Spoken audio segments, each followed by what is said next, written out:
Lëndrimi ishte dukshëm shumë i mërzitur me Claudin. Qëndrimi i tij, heshtja e zgjatur dhe mënyra si shmangte bisedat tregonin se brenda vetes po përjetonte një zhgënjim të thellë. Për të, sjellja e Claudit kishte kaluar nga shaka apo keqkuptim në diçka më serioze, që e kishte bërë të ndihej i nënvlerësuar dhe i keqkuptuar. Sipas lëndrimit, Claudi po sillej në mënyrë fëmijërore, pa e kuptuar peshën e veprimeve dhe fjalëve të tij. Ai mendonte se Claudi nuk po e lexonte situatën siç duhet dhe po nxirrte përfundime të gabuara. Ajo që e shqetësonte më shumë lëndrimin ishte ideja se Claudi dukej sikur besonte se ai do t'i shkonte gjithmonë nga pas, pa kushte dhe pa qëndrim. Vetëm për të ruajtur një raport apo për të shmangur konfliktin, lëndrimi e ndjente se kjo ishte padrejtësi.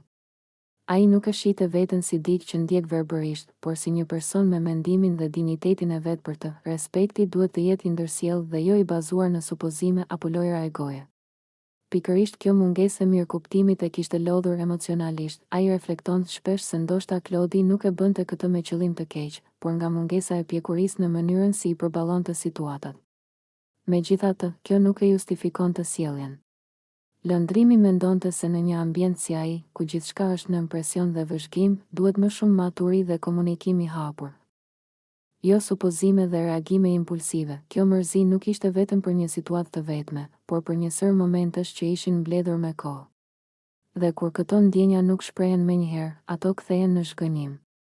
Lëndrimi po përpiqej të gjente balancën mes durimit dhe nevojës për të vendosur kufi, sepse e dinte që të heshtësh gjithmonë nuk është zgjidhje. Në fund, ajo që lëndrimi kërkonte nuk ishte përplasje, por kuptim. Ai donte që Claudi ta shihte si të barabartë, jo si dikë që do të jetë gjithmonë pas tij. Ky moment i vështirë tregoi edhe një herë se në Big Brother, marrëdhëniet mes banorëve janë po aq sfiduese sa vetë loja, dhe